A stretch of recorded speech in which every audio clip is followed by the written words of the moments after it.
So I have another question for you. How do you prevent lifestyle creep from rearing its ugly head? Well, you have to make decluttering and organizing a habit, a healthy habit, right? It's not a one and done, just like exercising isn't a one and done, right? You don't go to the gym or whatever and say, okay, I did it. Or you lose 10 pounds or 20 pounds or whatever. I just recently lost 10 pounds because I've been going to the gym and eating better. And you have to develop this healthy habit. Otherwise, you're going to go back to the way it was. So decluttering is one thing, okay? And then organizing is another. And we haven't even gotten to the organizing part, but you can if you read my book. The way you do it is to make an appointment with yourself, right? And take the time that you have while you're in the middle of doing other things to organize, for example. You're waiting for your coffee to brew, right? In the time it takes to wait for your coffee to brew and for you to pick out the mug that you're going to use, right? You always pick your favorite, right? The big, ones that feel good in your hands. And the other ones get pushed to the back. Okay. What do you need them for? They're cluttering your cabinet. You can't get to the ones that you want. This is the time to declutter that shelf while you're waiting for your coffee to brew. Okay. Or you put your breakfast egg bites, which I love, into the microwave while you're waiting. Okay. Now you're going to look at the silverware drawer because you got to get out your fork, right? Is there anything in the silverware drawer that doesn't belong there? Oh, yeah. What's this doing here? And you get rid of it. I mean, it's nice to always have like a donate box around, like a steady donate box that the whole family knows. And look, if you don't want it, you don't want to put it away. That's what I tell my kids. If you don't want to put it away, then you don't need it because I'm not putting it away. So then you have the donate box, and that's how you declutter, right? So you're picking out your fork, you're looking to see what else you have there. You have enough of a set that you don't need all these extraneous things or whatever, or do you need five of the same, measuring cups or spoons or whatever it is that you're finding in the drawer? No. So those are the things you declutter because you're standing there. Here's the other thing. I always say that aggravation is motivation. Whatever aggravates you, which is why you want to do your bathroom first, because that's the first place you go when you wake up in the morning, right? Who wants to be aggravated when they're half awake and they just are starting the day? I don't want to be aggravated. So the things that aggravate you, you might not be able to do it right then and there, but you make a note of it. I always have my phone with me and I use notes all the time. And so people have, some note function. You don't have to have a fancy app. Apps change so often. And my kid who has autism uses some organizing apps. I don't know what they are. I'm old school. I take notes. I don't write notes because that's more clutter, but it's in my phone. And I make a list of what is aggravating me and I know what to get to. You also want to keep a list of what you can do in 5 minutes, 15 minutes, 30 minutes, an hour, 5 hours. So when you find yourself with that much time, or you make an appointment with yourself for 15 minutes a day, put that in your phone too. Just like you make an appointment with anybody else. And that's the time you're going to do it. But whatever time you have, for example, you're a young guy, I don't know if you have kids. Do you have kids? Not yet? So people who have kids have to do carpool. Right. Okay. And carpool lines, you go there at the end of the day, getting the kids to school, you drop them off, you go and we're done. When you pick up kids from school, you're sitting there in the carpool line for a long, long time, and then the kids come out and they go, but sometimes you're there for 15 minutes, 20, 30 minutes. I mean, it depends. So while you're sitting there, clean out your purse or bring the junk drawer with you and then throw stuff away. You organize or clean out your car. That's probably better. The console, in the middle, or the glove compartment or whatever it is, whatever you're in the middle of doing, you have opportunity to declutter and organize while you're in the middle of doing it. It just becomes a habit. You don't like hurry and find the thing that you need and then shut the rest away. You see something, even one thing that doesn't belong there where you can get rid of or it's garbage. Just do it while you're getting something else. It doesn't have to be a big, huge chunk of time. And you don't want to make organizing a big chunk of time. For example, people say, oh, it's a Monday holiday. I'm home from work. I can take all day. I'm going to go do the garage. Garage or an attic or a shed or a basement, wherever you happen to live, is overwhelming. There's no way you can do it in a day. I can't even do it in a day. Most garages take at least 20 hours, but you're not going to do more than 4 hours in a day. Okay. Because if you did, say, it's a 3-day weekend, Saturday, you're ready to do it. You work 10 hours, you're so proud of yourself, and you can't get up the next morning. Seriously, and you're done, and that's it, and everything is still in the middle, and now it's worse because everything always looks worse before it gets better because you pulled things out, and you never get back to it. So you only want to spend no more than maybe 4 hours at a time, if you have that 4 hours, to organize. And when I work with people, that's the most. Yeah. Actually, we plan out 5 hours because however many hours you have, you want to spend the last fifth, 20% of that time to follow through. So if you've got to take the donating things into your car and to the donation center, or you're going to list the things that you're going to sell, you got to take pictures and put it on Facebook Marketplace. Okay. Or you've got these things that came from another room that you know where they go and it's organized already. And you just have to go put them back. You go put them back. You don't want to leave the room when you're organizing where you are. You want to have all your supplies with you. You want to have snacks, water, whatever it is, and garbage bags and boxes and blue painter's tape, really important for labeling, and a black Sharpie. You don't want to take time, with the label maker. Form follows function and pretty comes later. So also you're going to be moving things around a lot. So if you make a nice label for this nice thing that you put it in, then you decide something else will fit better in that. And then these things are going to go in another drawer, another tub, another something. You don't want to have to pull off that label and now it's wasted because it's not going to stick on again. Blue painter's tape, that's all I use. And then you can go back and make nice labels later. But you want to leave time to do all this stuff and clean up and not be so exhausted or so late to get to another appointment. Oh, I got to go pick up the kids, and you leave everything and then you go.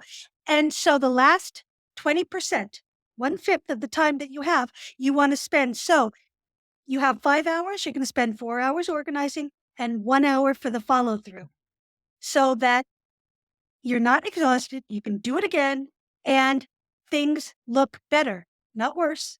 You actually get the things out of your house. You actually do what it takes to sell something. If you need to look up the value of, your record collection, this is the time to do it because otherwise you're going to forget and it's going to sit there and you're not going to get back to it.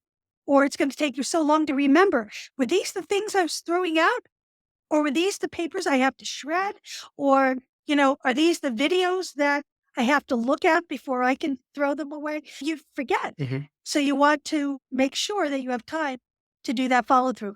If you make organizing a healthy habit and you make time when you're doing it for the follow through, you make an appointment with yourself and you go and you do, then it becomes second nature. And then you don't have to worry about slipping up again. And of course, people are going to slip up. It gets busy, school starts, or summer starts, or, you come back from vacation and the suitcase is sitting there and you never unpack. You're going to slip. We're not perfect, but done is better than perfect. If you can put away your bathroom bag, great, let's do that. If you can get the dirty clothes to the laundry and then do laundry, let's do that. Whatever it takes. I heard that term recently, dump and dash. Or when you're moving and you throw things in a box and then they go with you and you haven't organized first. My next book is actually going to be about moving, right? This move is making me stress. And it's always important to organize before you even pack. Organize what you've got in the place that you've got. You're decluttering because you don't want to bring things with you to take up space in your new place or pay for the movers to move those things, right? And so if you don't, you end up with doom boxes. This is new term my niece just told me. I don't know if it's new for me. Doom. Didn't organize, only moved. DOOM. Didn't organize, only moved. Okay. You don't want to do that. Like I had a birthday party. It was just me. My friends couldn't help. And I was going nuts. And I just told my husband, can you please clean this up? My husband's idea of cleaning up is making nice, neat little piles or dumping everything in a box, doom box, and putting it in the garage. Okay. That's not cleaning up. That's, expedience.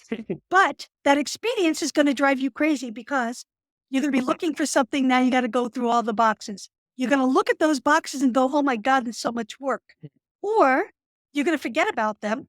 And then you're going to go out and buy something that is already in a box, but you couldn't find it. And then that's the wrong stuff, the doubles, the duplicates. And you spend more money and you spend more energy and you got to go to the store. And then when you go to declutter, actually, you're going to find you have 5 of the same thing because you just went and bought it again. It was easier than going to find it. So you don't want to do that. You got to have this healthy habit that just makes it so that it becomes second nature. And you can slip up occasionally, have potato chips on your diet, but you're not going to have potato chips every day. You're going to enjoy life, but you know what you got to do, and it's not overwhelming anymore because you didn't. I always tell people, gold star right there. People feel proud of themselves. And when they feel proud of themselves, then they want to keep it up because look what I did. And my house is pretty now. And you want to teach it to your kids. And you want to go organize other people's houses. Don't. You can offer to sit with people while they organize. And you're not going to say, you don't need this, you don't need that. Let's do it here. No, you always want to have somebody with you. Actually, organizing is very lonely. It's hard work. It's a sucky thing to do for everybody, right? And so if you have somebody with you, and I talk about that, I call it eating a plum. If you got somebody with you to just sit there, give you more support, make it more fun, laugh at the stupid stuff that you're finding, that kind of thing, that's important too. And then be there for them, right? And the other thing I was going to talk about is crap equilibrium. It's a term that my best friend made up when we had a garage and it was together and we ended up taking home each other's stuff. It was just a crap exchange. Okay. But you have to have crap equilibrium. When you bring something new into the house, something else has to go out because you only have so much closet space. Just like a computer, you only have so much storage space and you can't keep filling it. My husband is into socks. Okay. He's got to have the right socks and he buys new socks. But does he get rid of the old ones that he's never going to use? No. And it makes the drawers so crowded, I can't put them away anymore when I'm doing my laundry. Drives me out of my mind. So if you're going to put something new in, you take the old stuff out because otherwise you're going to get pushed to the back. They're going to make it hard to open the drawers. You're not going to want to go in the drawers. And so you only use the same pairs of socks. If it's hard to put away, if it's not easy to access, and it's not easy to put away, you're not going to do it. So organizing also is about making storage spaces or, storing things in such a way that it's easy to do. Drawers are usually easy, right? If you have to take a top off of something, okay, you take the top off of something, it might get back on, but most of the time it doesn't. You've exploded the box, right? Or the container. The container's exploded and the top is over here and you can't find it and it doesn't get back on. So the thing doesn't get back on the shelf, so it's about making your life easier. I always say work smarter, not harder. And my husband hates that because he says, don't call me dumb. And I'm like, I'm just saying, there's ways to go about things that you don't have to work so hard. And that's what you want to get to. Because when it's easy, when there's less stuff in a cabinet and you don't have to stuff things in there, right? And close the door real quick. Make sure that it stays. If there's stuff in, if you have space to stick things and you know where they go and it's easy to put them in and easy to pull them out, then you're going to do it. Otherwise, it's going to stay wherever it is and you're going to trip over it and you're going to be aggravated and you're going to feel like you got to do it sometime, but I don't want to do it now because you also don't want to declutter in the mess. So if you're going to declutter the garage or you're going to go through those doom boxes that are in the garage, the basement, the shed, wherever, you want to bring them into a space that's uncluttered and go through it one at a time. Because if you're trying to do, again, coming full circle, if you're trying to declutter in a cluttered space, you can't make decisions because the cortisol is flooding you. And scientifically, you cannot make decisions when the stress hormone is just taking over. So you want to do it in a place that's already uncluttered. And so you can just concentrate on this thing. And if you can't do that, cover them with, sheets or something so that you're only looking at the little thing that you're looking at. But don't leave the sheets on there forever because you're going to become clutter blind and you're never going to see it and you're never going to get to it. Right. So I hope this was helpful. There's more. There's lots more in my book. And I also have a blog, but I'm not necessarily writing in the blog right now because I'm writing in the book. I have a web page. Neatly Arranged is the name of my company in Los Angeles. I have a Facebook page for Neatly Arranged. I also have a Facebook group called This Mess is Making Me Stress. And so people can come in, ask questions. I'll give advice. Other people will give advice, things that they've done or help, that helps. You can get support. If nothing else, you see that everybody's got the same issues. You're not unique. You're not unique. And some people feel better knowing that they're not alone, It's not just me. People think that their house is the worst house I've ever been in. No. I always tell them, nope, it just isn't. And everybody's got the same stuff going on. And so when you realize that that's what's happening, I want you to feel good about yourself. I don't want you to keep things that make you feel bad about yourself. I don't want you to trip over things that aggravate you. I want you to have an easy life, an easy flow and feeling good, able to bring people over, feeling good about bringing people over. Look, if you only declutter your dining room and kitchen so that you could have people over, you tell them, close your eyes until you get to the dining room. Great. If you can't do that, entertain outside. I mean, whatever it takes, clean the bathroom. And then, don't wait until it's all done because it's not ever all done. It's an ongoing thing. It's a healthy habit that you want to develop so that it becomes self-care. You're taking care of yourself, your mental health, your state of mind, your pride. You want to feel good. And if you've never done it before and then you do, you have no idea how the weight just lifts off your shoulders and you feel like it's the energy. It's because the energy is flowing. It gets stuck in clutter. And when it's unstuck, it flows, it feels good, and you want to be in that space. Everybody wants to be in a uncluttered space, like a hotel. There's a reason people like to go to hotels is because there's no clutter. And so I'm not telling you your house has to look like a hotel. It doesn't. It has to feel comfortable. And the clutter that was plaguing you can be gone, and you can keep it from coming back if you just keep up the habit. And I'm here to help. You could always help. I consult online. If you're in LA, I'll come to you. That's it. Good. That's so much information. I need to declutter my closet. And so that's one of the things that I'm going to tackle a small piece of that closet tonight because of the information that I'm getting from you and how to do it. That's my commitment to myself. I think that's really good information. And is there anything else in your book that you talk about, that like a parting word or something like that you would like to leave the audience with? The big thing, my tagline, done is better than perfect. And it doesn't have to be perfect, and you don't have to wait to do it. And any little thing you do is going to help. Yeah. If something that you have in your home doesn't bring up good feelings, only brings up bad feelings, like you spend too much money on it, Mhm. so you feel bad that you spend too much money on it. Now you see it all the time, and now you feel bad all the time. What do you need it for? Mhm. You're not a president. You're not the president. You don't need to have a presidential library. You don't have to keep all your papers and all your things of your whole life.